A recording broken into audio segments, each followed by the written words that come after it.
शेवगाव शहराच्या नवीन पाणी योजनेत मापात पाप तर होणार नाही ना? शेवगाव नगर परिषदेच्या नवीन पाणी योजनेच्या प्रस्तावित जलकुंभाचं काम कोल्हापूर इथल्या कंपनीकडून चुकीच्या पद्धतीनं तर होत नाही ना?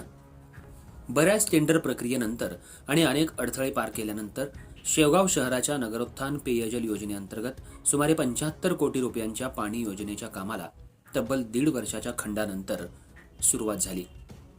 शहरातल्या लक्ष्मीनगर भागातल्या लाखो लिटर क्षमतेच्या जलकुंभाच्या कामाला सुरुवातही झाली. या जलकुंभाची मंजूर प्लॅननुसार उंची 71 फूट असल्यानं जमिनीच्या खाली 2.5 मीटर फुटिंग करण्यास मंजुरी आहे.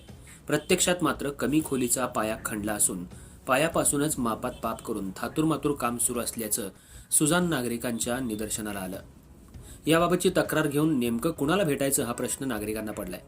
पाणी पुरवठ्याच्या अधिकाऱ्यांना प्रत्यक्ष भेटून चौकशीचा काही नागरिकांनी प्रयत्न केला. माझ्याकडे कपाटाची चावी नाही, मला कंपनीचा संपर्क नंबर माहीत नाही, कंपनीचं कार्यालय शहरात कुठं आहे याचा पत्ता याच लोकांना सांगता येत नाही. बांधकामाचं काम मंजूर असलेल्या कंपनीचा प्रशासकीय कार्यालयाचा पत्ता नगर परिषदेनं नागरिकांना देणं गरजेचं आहे. परंतु थातूरमातूर उत्तर देऊन नागरिकांना टाळलं जाते. कामाचं कंत्राट मिळालेल्या कंपनीनं काही स्थानिक लोकांची भरती केल्यानं ते स्वतःलाच कंपनीचे मालक समजू लागलेत का, असा प्रश्न स्थानिकांना पडलाय. आमच्या कंपनीचे मालक वजनदार आहेत, कुठेही तक्रार करा, काही फरक पडत नाही, अशी उत्तरं नागरिकांना दिली जात आहेत. मांजराच्या गळ्यात घंटा कोण बांधणार?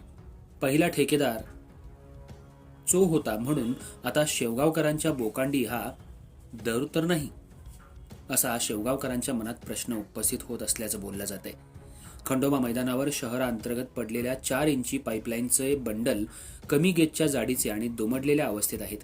जमिनीत पाईपलाईन टाकण्याआधीच ही अवस्था, तर वर्षानुवर्षे ही पाईपलाईन टिकणार कशी? अर्थराज्य न्यूज मराठीसाठी शेवगाव प्रतिनिधी अविनाश देशमुख.